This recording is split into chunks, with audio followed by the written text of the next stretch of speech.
estamos aqui para mais um episódio do podcast Juntando os Pontos. E o episódio de hoje é um episódio especial, é uma edição comemorativa do Outubro Rosa, que é o mês que nós estamos vivendo, em parceria com a Liama, que é a Liga Acadêmica de Mastologia da Uninassal. E em parceria com a Liama, a gente trouxe hoje um convidado mais que especial para falar com a gente. Mas antes de anunciar esse convidado, meu nome é Stephanie Muniz, eu sou apresentadora desse podcast e vou já te pedir, se você estiver pelo YouTube, ativa lá o sininho, deixa o seu like. Se você estiver pelas plataformas de áudio, avalie a gente com 5 estrelas, deixa o seu comentário, que isso é muito importante para a gente dar continuidade a esse trabalho. Meu nome é Maria Larissa, eu sou uma das apresentadoras desse podcast. Um prazer estar com vocês aqui para mais um episódio. Estamos num mês muito importante, falando de uma causa mais importante ainda, que é o Outubro Rosa, com uma referência, um profissional padrão ouro aqui na nossa frente, que é Dr. Pedro. E hoje a gente vai apresentar para vocês Dr. Pedro Freire, que é médico oncologista pela USP, tem como interesse a área de oncologia mamária. Ele também é pós-graduado pelo Hospital Sírio-Libanês, participante do GBCAM, que é o Grupo Brasileiro de Estudos em Câncer de Mama. Também é oncologista do Centro de Pesquisa Clínica do Hospital do Câncer de Pernambuco e também é oncologista da Rede Dó. Então, doutor Pedro, é um prazer tê-lo aqui conosco. Mais uma vez, obrigada por ter aceito o nosso convite, pela sua participação. Olá, meninas, boa noite. Boa noite, Larissa, boa noite, Stephanie. Boa noite a todo mundo que está ouvindo. É uma honra enorme estar aqui e o prazer é todo meu. Contem comigo sempre que preciso, porque esse é um projeto muito bonito que vocês estão fazendo. Meus parabéns. Então, doutor, assim, quando a gente está com uma referência na nossa frente, a gente tem que conhecer um pouco mais, né? É do nosso interesse saber como é que a gente chega no seu nível. Então, assim, gostaria de saber um pouco da sua história, de onde o senhor vem, sobre sua família. Como eu já tinha explicado para o senhor, com fé em Deus, seria a primeira médica da minha casa. Quero saber um pouco da sua história na onco, suas escolhas durante esse processo. Essa é uma boa pergunta, né? Às vezes 1 hora de podcast não é o suficiente para responder. Vou tentar encurtar. Eu também fui o primeiro médico da minha família, assim como você já é. E é engraçado que a minha história, por ter escolhido a medicina, por ter caído na oncologia, não vem de nenhum histórico familiar. Não foi nada que eu vivi na minha vida pessoal pregressa e que eu trouxe para a minha profissão. Eu escolhi fazer medicina intempestivamente ao longo do finalzinho do terceiro ano. Eu tinha um interesse muito grande pelas relações humanas. Antes disso eu queria fazer cinema, eu queria ser cineasta. E aí foi justamente nessa parte da relação humana que me pegou para entrar na medicina. Eu entrei e logo no primeiro ano da faculdade a gente tinha uma disciplina eletiva que nem existe mais na Federal hoje em dia, que é Bioquímica do Câncer. Na minha época eu era a segunda turma que estava com essa cadeira. Eu resolvi pagar a cadeira, eletivamente, assim, né? E eu me deslumbrei pelo estudo do maquinário celular do câncer, né? Acho que quem já pegou um capítulo ali de um livro de patologia do Harrison para estudar um pouco da fisiologia da célula do câncer, vê como isso é deslumbrante, né? É um mundo. E aí, o meu primeiro contato com a oncologia foi esse. Foi o contato mais básico, mais abstrato possível, né? Sem saber muito se a parte humana também seria o que eu iria querer fazer. E aí, nesse mesmo ano, a gente teve um espaço verde. O professor faltou, a gente ia ter que passar o resto do dia na faculdade, e eu resolvi, imbuído pelo sentimento de estar interessado pela área, e parar no departamento de oncologia do Hospital das Clínicas. Bati na porta de um médico que eu não sabia quem era, me apresentei como estudante e pedi para acompanhar o dia a dia dele ali, naquele momento. Era o chefe de oncologia do hospital, que eu nem sabia. E ele me aceitou, eu sentei ao lado dele, evidentemente só fiz acompanhar as consultas, e foi ali, vendo como era a relação dele com os pacientes, vendo que sair do papel e ir para as relações humanas era o mais importante da especialidade, que eu me vi 100% realizado. Então, de lá para cá, eu não mudei. E aí, desde o primeiro ano do curso, eu já sabia que eu queria ser oncologista. Eu imagino, assim, que deva ser uma satisfação, né? Encontrar felicidade, assim, e gosto, realmente, pela teoria e pela prática, porque às vezes a gente percebe, até durante a faculdade mesmo, tem coisas que são muito interessantes na teoria, na prática, às vezes não são tão interessantes. E assim, eu acredito que principalmente para onco, né? precisa muito de profissionais que estejam engajados na prática ali, no cuidado com o paciente, no cuidado com as pessoas que chegam, né, até vocês. Eu digo que ser oncologista vai muito além da parte científica. Que, puxando a sardinha para o meu lado, é a ciência que mais cresce hoje em dia na medicina, né? Então, além de você suprir essa veia, acho que ser oncologista é evoluir espiritualmente. Cada paciente, cada família traz um aprendizado, uma lição de vida que a gente não espera, sabe? Então, eu digo que é uma especialidade que me põe à prova como ser humano todos os dias para me desenvolver, especialmente ao tratar mulheres com câncer. Então, sim, sempre foi uma área que me interessou, o cuidado feminino, porque a gente sabe que é uma doença muito heterogênea na sua apresentação e as pacientes, cada uma delas traz um pontinho ali que eu nunca tinha parado para pensar na vida, né? E acho que isso que é o mais bonito da especialidade. Doutor Pedro, e após a escolha pela oncologia, como foi que chegou até a oncologia mamária? Como foi esse percurso? Foi um percurso bem natural também. Como eu disse, eu já sabia que eu ia querer ser oncologista desde o começo da faculdade. Não fechei os olhos para nada, então eu acompanhava todas as áreas de igual para igual, internato, eu mergulhei em todas as especialidades, inclusive cirúrgicas, mas sempre com aquele pezinho ali na onco. E aí, ao longo da faculdade, a gente tinha um programa que era o Ciências Sem Fronteiras, que dava a oportunidade de passar um ano fora.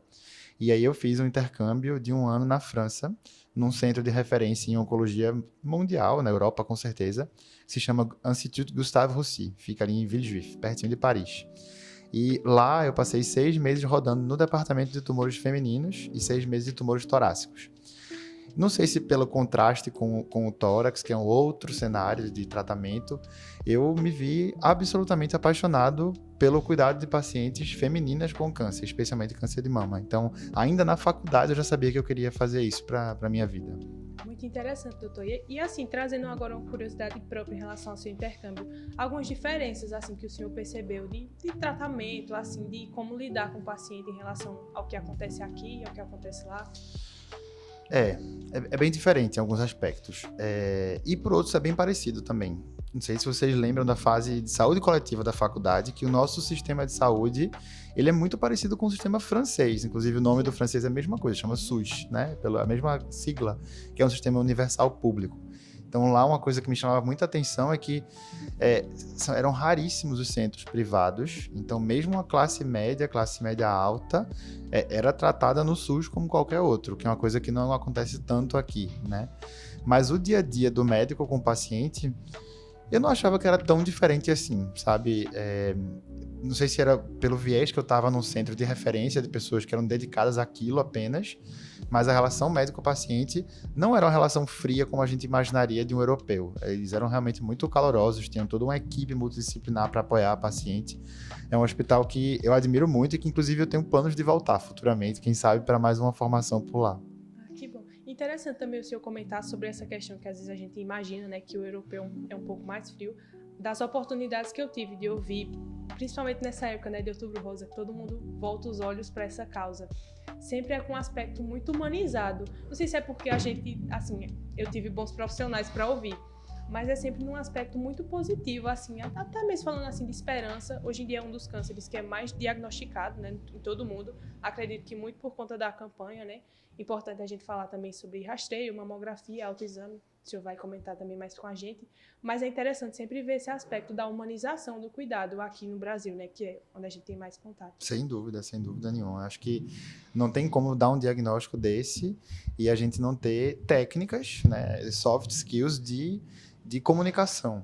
Claro que a empatia, a gente não aprende a ser empático, né? A gente traz isso de casa, da família, da vida mundana, mas saber lidar com o paciente, saber se comunicar, saber abraçar uma família, tudo isso se constrói. São técnicas que a gente vai desenvolvendo ao longo da residência, ao longo da prática mesmo, por isso que eu falei que é uma evolução espiritual contínua, né? Sim. E acho que a humanização tem que estar sempre em primeiro lugar, sempre. Sim.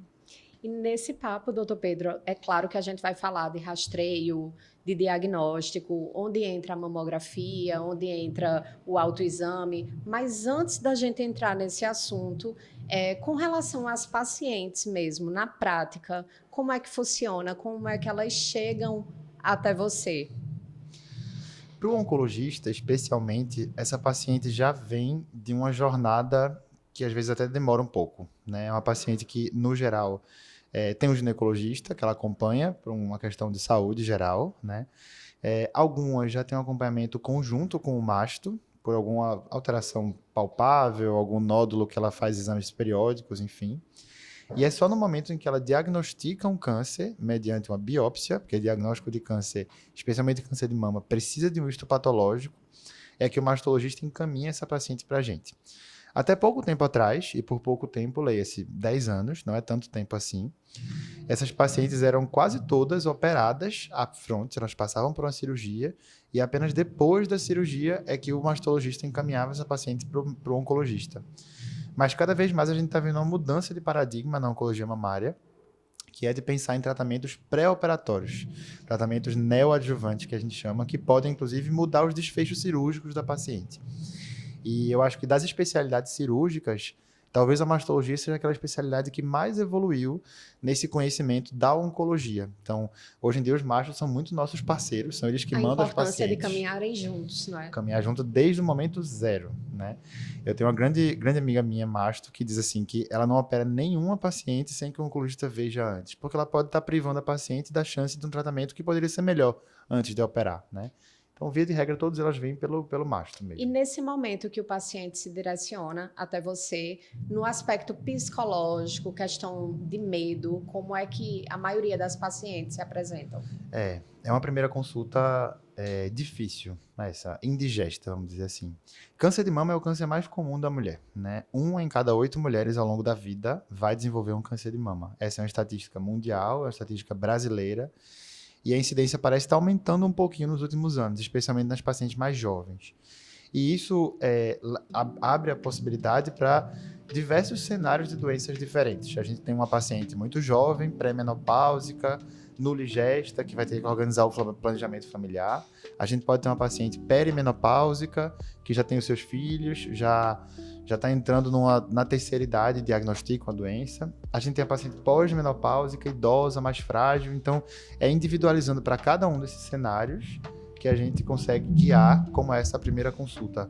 Mas é uma consulta que tem que ir muito além do que está ali no laudo histopatológico, né? A gente tem que ver todo o contexto social que a paciente está, porque o tratamento vai depender também desses fatores. Em geral, assim, doutor, do que o senhor percebe na prática, atualmente, assim, considerando as informações que a gente tem, essas mulheres, elas chegam mais esperançosas, assim, de alcançar uma cura, de chegar à cura, de conseguir, elas chegam dispostas a fazer o tratamento, porque às vezes a gente escuta assim, eu já escutei algumas vezes, eu ofereci uma opção de tratamento, a paciente recusou, não quero fazer de alguma forma. O senhor percebe essas coisas assim na prática? Eu acho que depende. Isso não é tão comum quanto as pessoas falam por aí. A mídia fez um excelente papel nesse ponto de vista com a conscientização do Outubro Rosa, que câncer de mama é sim uma doença com altas expectativas de cura. Então, em sua maioria, as pacientes chegam já tendo alguma noção do tratamento, quer seja no público ou no privado. Mesmo em um cenário em que a pessoa tem menos acesso à informação, a gente vê isso acontecer, diferente de outras áreas da oncologia. A grande questão do abandono ao tratamento, que a gente chama de adesão terapêutica, ela acontece ao longo do tratamento, não no começo, porque são tratamentos difíceis. Eu não estou nem falando de químio, por mais que a gente tenha um tabu associado que químio é o mais difícil, para mim o tratamento mais difícil para ser feito a longo prazo é a terapia endócrina, é o que a gente faz depois com os pacientes. Porque isso repercute em uma série de coisas na vida da mulher, né? Na funcionalidade, na autoestima, fadiga, disfunção sexual, artralgia, enfim. Então, são esses sintomas aí que a longo prazo dificultam a adesão ao tratamento. Mas é daí que vem uma boa relação médico-paciente. Desde que ela entenda o cenário que ela está, que ela confie no médico, que ela tem uma boa equipe multidisciplinar por trás, a gente consegue mudar essa história, assim. Interessante o senhor trazer isso. Agora eu queria falar sobre um aspecto que é uma dúvida que eu carrego há alguns anos. Assim, quando a gente fala sobre rastreio diagnóstico, eu queria que o senhor explicasse um pouco da diferença e também colocasse, assim, encaixasse onde fica a mamografia, o autoexame, como é que a gente pode categorizar. Quando a paciente já chega com alguma queixa, eu mando ela fazer uma mamografia, eu peço direto um ultrassom, como é a condução dessa paciente, considerando que, assim, o nosso podcast é de estudante de medicina para estudante de medicina. Legal. Excelente pergunta. Primeiro, para a distinção entre rastreio e diagnóstico, né? Rastreio é toda a modalidade de exame que vai tentar descobrir precocemente uma doença na fase em que a gente ainda consegue mudar a sua história natural. O ideal que a gente rastreie câncer é a gente descobrir doenças num estágio pré-maligno, né? Pré-câncer, que é o caso do câncer de mama, que é o caso do câncer de intestino, que é o caso do câncer de pulmão no paciente que é grande tabagista, que a gente tem aqueles métodos de rastreio mais intensivos. Para a gente rastrear, a gente tem que ter um método barato, um método que seja difusível pela população, né? A gente tem que ter uma doença que a gente consiga diagnosticar nesse estadio mais precoce, porque nem todas têm essa latência entre o surgimento e a evolução para um câncer, né? E a sociedade tem que adotar isso de maneira global, vamos dizer assim. E nesse cenário, o câncer de mama é o modelo de rastreio. E por rastreio, entenda-se mamografia. Sim. Mamografia é o principal, eu não vou dizer o único, mas é 99% dos casos de exame que consegue salvar vidas por diagnosticar precocemente um câncer de mama. Ele é muito mais importante, inclusive, do que métodos mais avançados, como a gente tem de ressonância hoje em dia. Então, pensou em rastreio de câncer de mama, pensou em mamografia. Independentemente do risco familiar ou não, ele é o exame padrão ouro.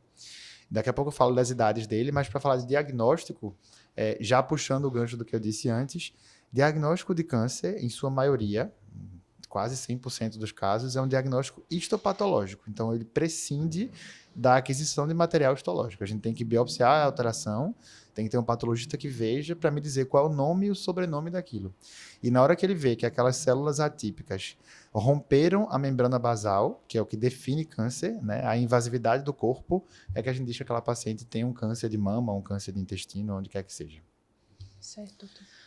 Agora, quando a gente fala sobre biópsia, core biopsy, elas são... Quando é que eu vou recomendar? Quando é que eu devo investir numa biópsia ou numa core biopsy, por exemplo? Essas são modalidades de aquisição de tecido diferentes. Então, biópsia é um termo muito amplo, né?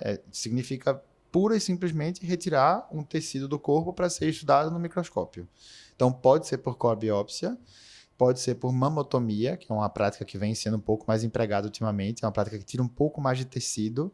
Pode ser por biópsia a vácuo, pode ser por biópsia cirúrgica, na paciente aberta mesmo, na sala cirúrgica fazer. Então, o que vai diferenciar cada uma dessas alterações vão ser outras características daquele tumor. Então, é aí que o masto entra com um papel fundamental.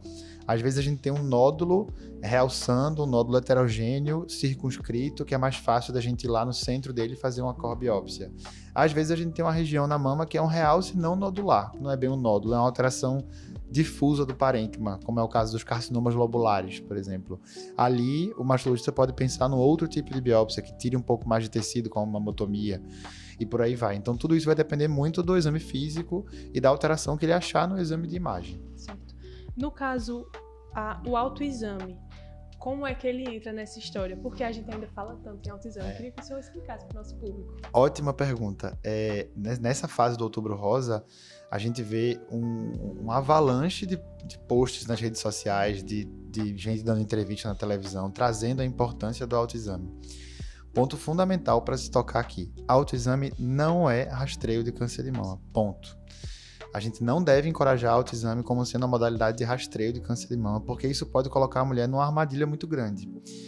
Primeiro que o nosso intuito de rastrear um câncer de mama é descobrir essa doença num período pré-câncer, em que ela não é palpável. Então já está errado daí a gente fazer a mulher se palpar todos os dias e só no momento em que ela tem alguma coisa palpável ela procura um médico, porque isso traz uma ilusão, né? uma ideia de falsa segurança.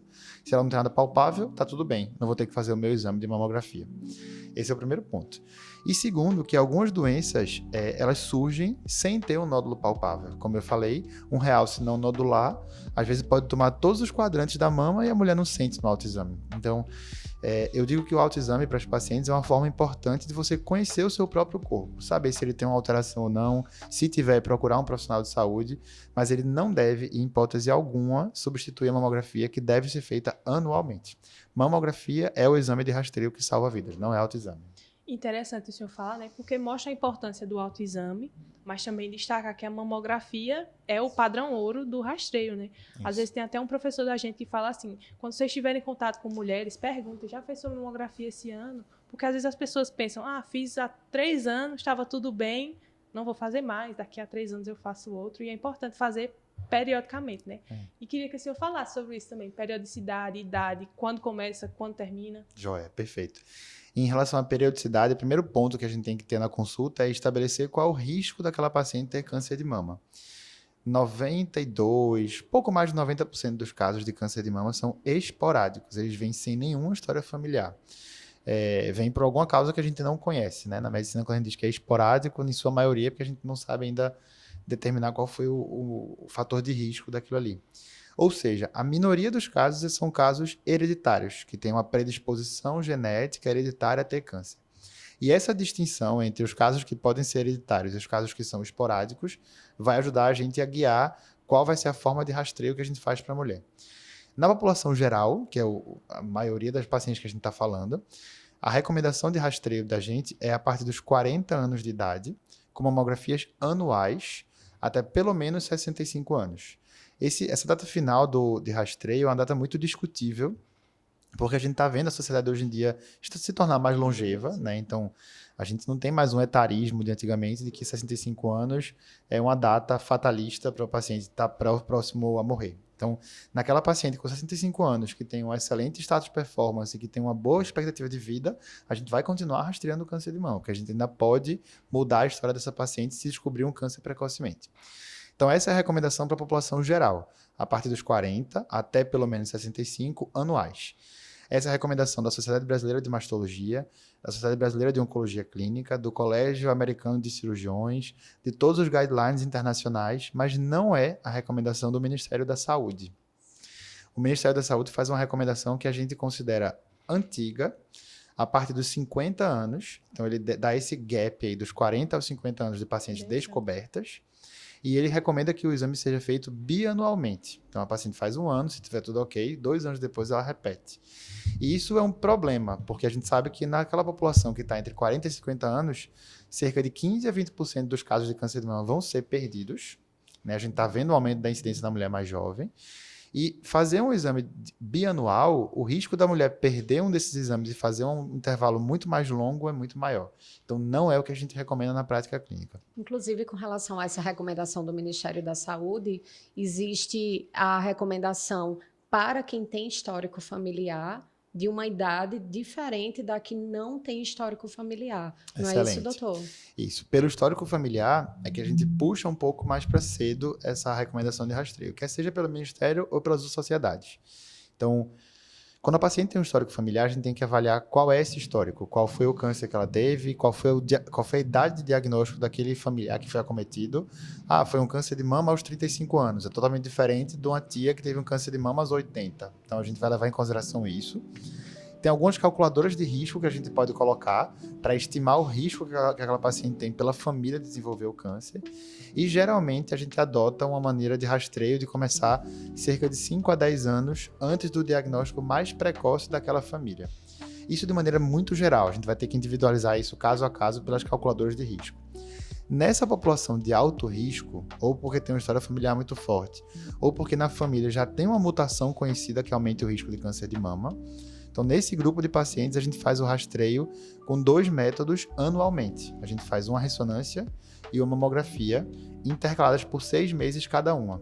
Então, no ano, a paciente faz uma ressonância, depois faz uma mamografia, depois faz a ressonância, depois faz uma mamografia, e aí ela vai ser avaliada por exame de imagem dessa maneira mais próxima. E lembrando que nessa população, se a gente tiver alguma mutação específica de risco, a gente pode discutir, inclusive, medidas profiláticas redutoras de risco, como é o caso, por exemplo, da mastectomia ou da salpingo-oophorectomia em algumas doenças.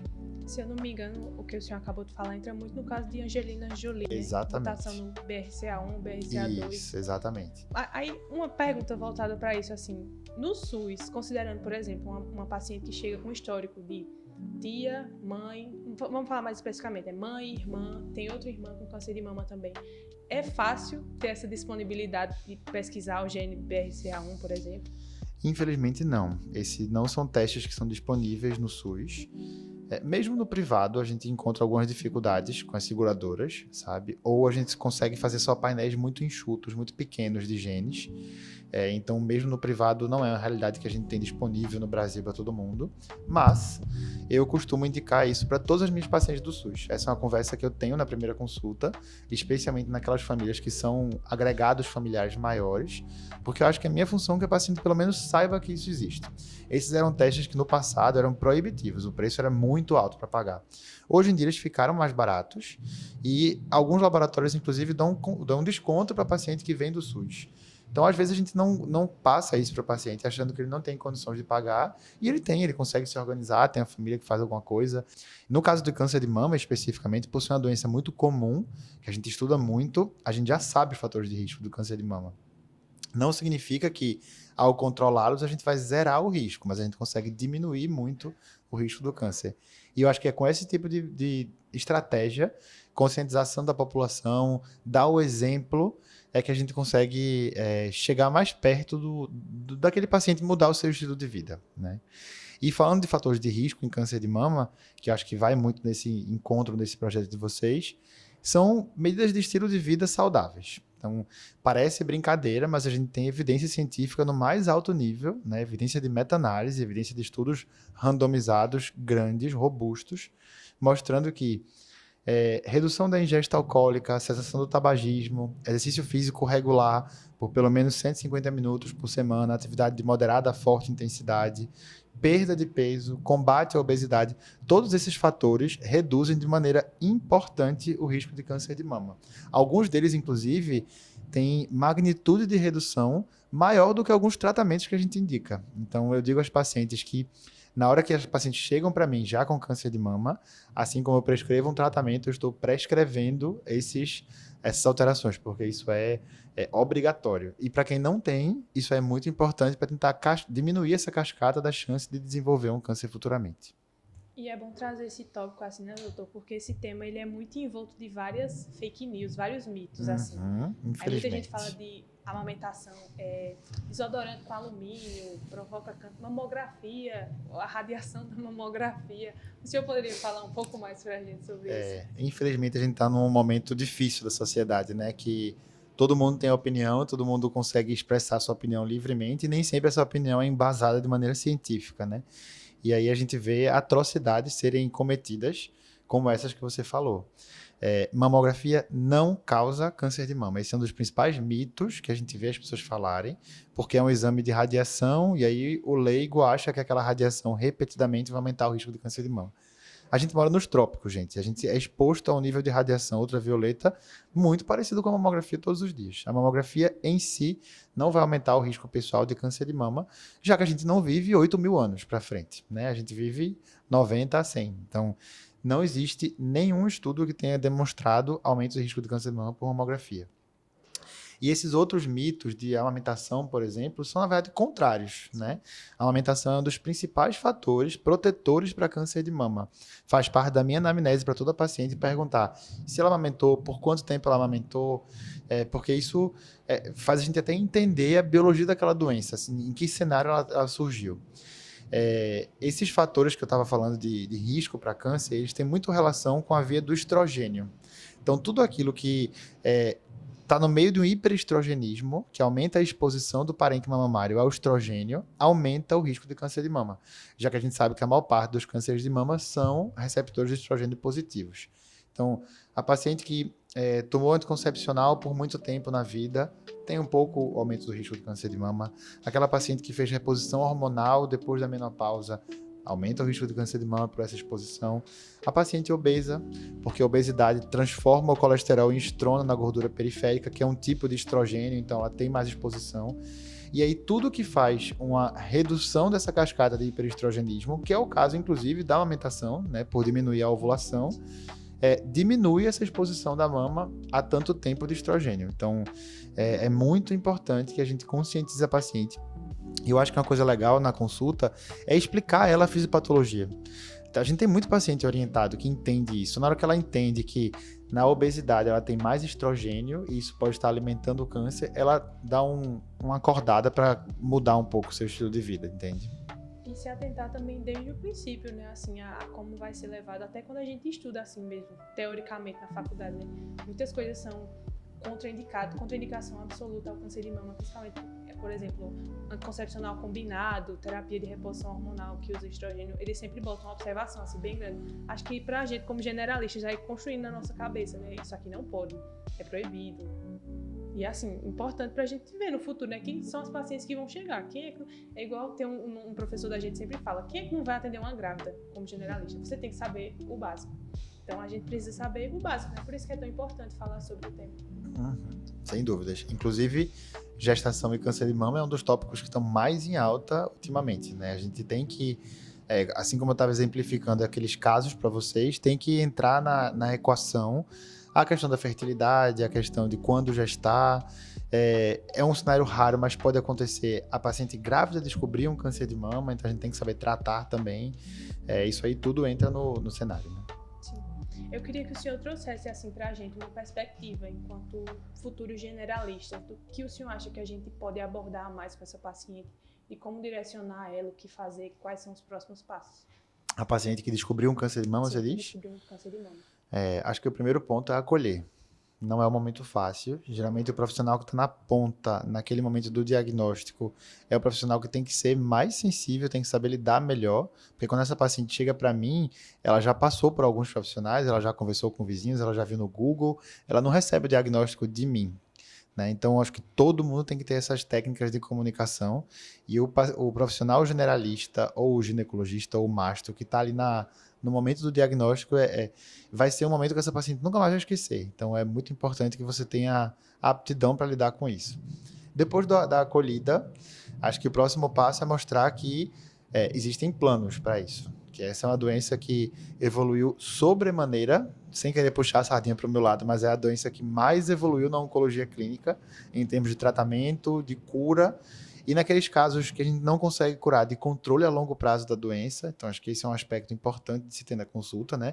Mostrar que existe um plano por trás daquele diagnóstico e prontamente referenciar a paciente, né? Acho que esse é um caso que não tem como esperar para amanhã, para a semana que vem. Essa paciente tem que ser vista ontem, para a gente conseguir andar com o estadiamento correto e o plano de tratamento. Eu ouço várias histórias de pacientes chegando para mim que ouviu A, B ou C falando atrocidades no momento mais sensível da vida delas, né? Sim. Elas dizem que são momentos que elas não esquecem, datas que elas não esquecem, a data do diagnóstico, a data do começo do tratamento, a data do final, sabe? Então, acho que a gente tem uma responsabilidade muito grande como médicos de fazer essa paciente ter a sua jornada o mais acolhida possível, né? Tem os seus momentos muito difíceis, então tem algumas frases que eu peço para as pessoas não fazerem, sabe? Você tem que ser forte, vai ficar tudo bem. Nem sempre a paciente tem direito de estar triste. Você tem que formar uma rede de apoio forte para que ela passe por todos os estágios do luto da doença, que isso faz parte, né? De maneira mais natural possível e não camuflando uma força externa que nem sempre precisa. E acho que daí é que vem essa humanização do cuidado, né? Sim. Se pudesse citar aqui para a gente uma vivência prática que mais lhe marcou esses anos de profissão, o que você traria? São várias, é difícil da gente achar um específico. Algumas. Eu tenho uma paciente minha, uma história bem feliz no fim das contas. Começou triste, é uma paciente de 35 anos que entrou na vida acadêmica, e aí mestrado, doutorado, e sempre postergando o momento de engravidar. E aí, ao tentar engravidar, ela não conseguiu, foi para uma clínica de fertilidade e no exame admissional ela descobriu ter um câncer de mama. Então, nuligesta, já pertinho dos 40 anos, uma idade reprodutiva mais difícil, né? Quando ela se viu nesse momento bem difícil. E aí foi um diagnóstico que todo mundo perde o chão, né? Não só ela, não só o marido, a família inteira. Era uma doença agressiva inicialmente, mas localizada. A gente fez a abordagem da fertilidade, ela congelou óvulos, começou o tratamento, operou, teve uma resposta brilhante na mama e na axila. A gente começou o tratamento adjuvante dela, que é o tratamento complementar para aumentar a chance de cura. E aí, por curiosidade ou não, por intervenção divina ou não, cada um com a sua crença, 2 anos atrás, no Congresso Americano de Câncer de Mama, que é sempre em San Antônio, é um congresso muito importante para a comunidade da mama, saiu um estudo chamado Positive, que é um estudo que demonstrou para a gente pela primeira vez a segurança em interromper o tratamento adjuvante das pacientes por um tempo, permiti-las gestar e depois voltar ao tratamento com segurança. Mostrou que essas pacientes não tinham maior risco de desenvolver um câncer de mama por essa interrupção do que o grupo que fez o tratamento completo. E aí foi assim que a gente fez e ela está gestante agora. Então, são histórias assim muito bonitas que constroem a nossa vida, né? Sempre que eu falo dela, eu me emociono, inclusive. Mas é isso, acho que a beleza de tratar câncer de mama é isso, que vai muito além de um tumor em um órgão. Você Sim. tem todo um cenário por trás que tem que saber lidar, né? Com certeza. Eu já tive a oportunidade de ouvir o senhor falando do ano passado, lá na Zona Norte. E aí uma coisa me marcou bastante, assim, que o senhor, eu não lembro muito bem a história, mas o senhor comentou assim, eu fui dar um diagnóstico para uma paciente e aí eu mudei algumas palavras para tornar aquilo um pouco mais acolhedor, assim. E na minha cabeça, assim, de estudante, né, encantada com tudo que está acontecendo, nossa, com uma coisa tão pequena, né, eu me senti acolhida, assim. É muito importante quando a gente vê esse aspecto e vê boas histórias, vê histórias que deram certo, né, que são positivas para a nossa construção de carreira. Porque às vezes a gente tem a visão de que a onco é muito negativa, né? É bom ver esse lado positivo também das coisas que dão certo, que funcionam. Não, pelo contrário, a onco não é negativa. É a especialidade que a gente mais... É a relação médico-paciente mais bonita, eu digo assim. O nível de entrega do paciente, do familiar para o oncologista, quando ele confia, não existe nenhuma outra especialidade, né? Então, é aquele paciente que vai contar com você para o resto da sua vida, né? E isso é muito bonito. Mesmo quando as coisas não dão certo, você vê que a sua relação com aquela família é tão forte que a vida segue adiante. Quantos pacientes eu já tive que, depois de terem partido, depois de terem falecido, o familiar foi lá na clínica me trazer um presente, me entregar uma lembrança, um agradecimento, sabe? E eu acho que, por mais que seja um momento triste, também é um momento muito, muito reconfortante, né? Você vê que você conseguiu mudar a trajetória daquela família por aquele período. Sim. É importante ter profissionais como o senhor, não só para falar para a gente, mas também para os seus pacientes, assim.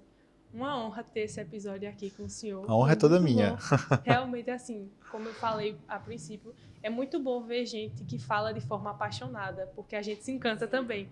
A gente começa a valorizar mais e a aprender de forma muito fácil, assim, a forma com que o senhor fala, dá para todo mundo entender. Isso é um diferencial que poucas pessoas têm, porque às vezes as coisas ficam muito burocráticas e a gente se perde. Eu me perco.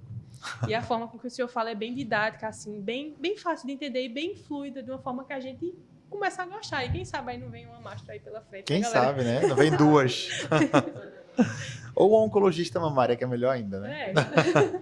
E antes da gente encerrar esse episódio, doutor Pedro, qual a orientação que você deixa para o pessoal que está nos ouvindo, tanto quem ainda não tomou uma decisão de qual especialidade seguir, como quem está se formando agora, que é generalista, em relação ao rastreio, em relação a essa especialidade que é tão linda?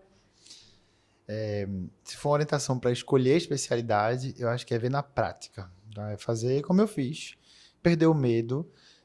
Todo médico deveria ter um mínimo de empatia para o estudante, porque ele sabe que ele estava ali há pouco tempo, né? Então, receber bem um estudante faz toda a diferença. E aí, para o estudante, acho que conhecer isso daí é o que vai guiá-lo nesse caminho. Então, tá em dúvida, tá interessado por uma área, pega um momento verde da faculdade, pega uma tarde livre do internato e vai lá tentar ver se acompanhar esse médico, esse oncologista, esse mastro, esse gineco, enfim, qualquer que seja a área. Acho que ver o dia a dia é muito importante. E em relação ao rastreio, é fazer exatamente o que vocês já estão fazendo. Não tem nem como dar uma dica a mais, porque eu acho que o projeto de vocês já é muito bonito. Por aqui vocês conseguem capilarizar a informação, que é muito importante. E por estar na aula de Boa Viagem, por estar no Marco Zero, panfletando, fazendo uma corrida, dando o exemplo, é a forma como vocês conseguem atingir a sociedade da melhor forma. Eu digo às pessoas que Outubro Rosa é um mês importante, mas todo Outubro Rosa eu falo isso. Outubro não acaba no dia 31. Outubro Rosa vai de janeiro a setembro. Então, ele percorre o ano inteiro. Percorre o ano inteiro. São medidas que a gente faz de prevenção, de rastreio. Esses pacientes fazem mamografia, mas depois e aí? A gente tem que estimular a sociedade a absorver aquela onda de diagnósticos, porque não é incomum a gente ver depois a paciente ter diagnosticado um nódulo e só conseguiu acesso a uma biópsia 3 meses depois. Acho que nossa função como médicos, como responsabilidade social, é trazer a sociedade a abraçar mais o Outubro Rosa ao longo do ano inteiro. Perfeito. E na prévia do nosso podcast de hoje, nós colocamos no nosso Instagram uma caixinha de pergunta, onde deixamos aberto para o pessoal, para os estudantes que nos acompanham, deixar alguma expectativa sobre esse podcast, alguma dúvida, o que é que eles gostariam de ouvir. E aí, praticamente todas as perguntas que nós recebemos aqui foram bem respondidas.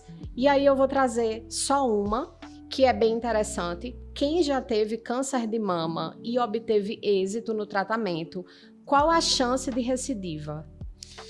Essa é uma excelente pergunta. Eu digo que quem já teve câncer de mama, por algum motivo, quer seja ele esporádico, quer seja ele hereditário, né, predisposição genética, por algum motivo aquele organismo está predisposto a ter câncer de mama. E se essa pessoa não foi submetida a uma mastectomia bilateral redutora de risco, que é uma coisa rara de acontecer, ela ainda está em risco não somente de ter uma recidiva, mas de ter outros tumores de mama. Essa é uma história que a gente vê acontecer não tão raramente assim. Um paciente que tratou há alguns anos e algumas décadas depois descobriu um segundo primário, um tumor na mama contralateral ou um tumor na mesma mama de outra característica. Então é muito importante que essa paciente seja encarada como uma paciente de alto risco para câncer e tenha um acompanhamento regular do mastologista, mesmo que o tratamento do onco já tenha sido concluído, vamos dizer assim. Em segundo lugar, tem alguns subtipos de câncer de mama que a gente sabe que os padrões de recidiva são diferentes. Aqueles subtipos mais agressivos, como é o subtipo HER2, como é o subtipo triplo negativo, são subtipos que a maior parte das recidivas acontece de maneira precoce, nos primeiros 2 a 3 anos, até no máximo 5 anos. É muito raro que esses subtipos recidivem tardiamente. Isso não é tão comum, isso não é tão o caso dos tumores receptor de estrogênio positivo, que é o mais comum da mulher. Então essa é uma doença que tem um comportamento de recidivas tardias. Pode acontecer 5, 10, mais de 20 anos depois, a gente tem dados de meta-análise mostrando isso. Então, especialmente para essa mulher, além dela ter que fazer o acompanhamento do seu corpo pelo risco de ter um segundo primário, ela tem um risco de recidiva mesmo a longo prazo. Então, acho que a mensagem que fica não é para ser uma mensagem fatalista, mas sim uma mensagem de autocuidado. Você não deve deixar de ter o seu acompanhamento de maneira alguma, mesmo depois que você recebeu alta da equipe para aquela doença em questão. Interessante, né, doutor? Porque a gente muitas vezes não fala disso que o senhor está falando mesmo, do segundo primário, da recidiva, é algo que a gente não vê muito na faculdade assim. Receptor HER segundo, triplo negativo, são termos que começam a entrar mais na nossa rotina agora, assim. Essa questão que a gente está falando de a mais longo prazo, existe um termo hoje em dia que a gente usa na oncologia que se chama survivorship, sobrevivente do câncer. Essa é uma subespecialidade da onco. Tem oncologistas que estudam muito isso, e isso dialoga muito com câncer de mama. É assim, a paciente teve um diagnóstico, ela tratou com intuito curativo, ela teve êxito no tratamento, e depois, o que que vem? Como ela vai se ressocializar? Quais são os aspectos psicológicos que essa paciente tem? Qual foi o risco que ela ficou ao longo do tratamento? Tem alguns tratamentos que a gente faz que aumenta risco de cardiotoxicidade a longo prazo, que aumenta risco de uma leucemia secundária, que aumenta risco de outro tipo de câncer que apareceu, um câncer de endométrio, por exemplo. Então, o cuidado da paciente depois do tratamento, ele deve ser um cuidado longitudinal para o resto da vida. E aí tem segundos primários que a gente tem que tomar cuidado sim, sempre. Interessante saber desses novos termos aí, galera. Doutor Pedro, muito obrigada. Foi Imagina, o prazer é todo meu. Hoje. Volte, por favor, para nos dar mais ensinamentos, porque Outubro Rosa, galera, não é só em outubro, viu? É o ano todo para a gente olhar para essa causa. Mais uma vez, meu agradecimento também, doutor Pedro. Seja sempre bem-vindo, não só aqui no Juntando os Pontos, como na Uninasal. As portas estão sempre abertas. E nós vamos ficando por aqui, pessoal. Foi um prazer estar com vocês em mais um episódio. Deixar aqui mais uma vez meu agradecimento à Liama, Dr. Darley, que é o coordenador da Liga, Maria Cecília, a presidente. Muito obrigada, parabéns pelo excelente trabalho que vocês estão fazendo, pessoal. E você que quer ser o nosso patrocinador, não deixe de olhar no nosso Instagram, a nossa bio, @juntandoospontoscast, que ainda a cota tá barata, hein? Ainda dá tempo. Então, vai lá, acompanha a gente, seja nosso patrocinador, deixa seu like, apoia esse trabalho e até o próximo episódio. Tchau, tchau, gente. Muito obrigado mais uma vez por tudo. Um abraço. O Juntando os Pontos é uma produção da Uninasal Boa Viagem. Participaram desse episódio Dr. Pedro Freire, Stephanie Muniz, Maria Larissa Mello. Produção: Stephanie Muniz, Maria Larissa Mello, Ana Beatriz Teixeira e Lucas Andrade. Edição: Lucas Andrade.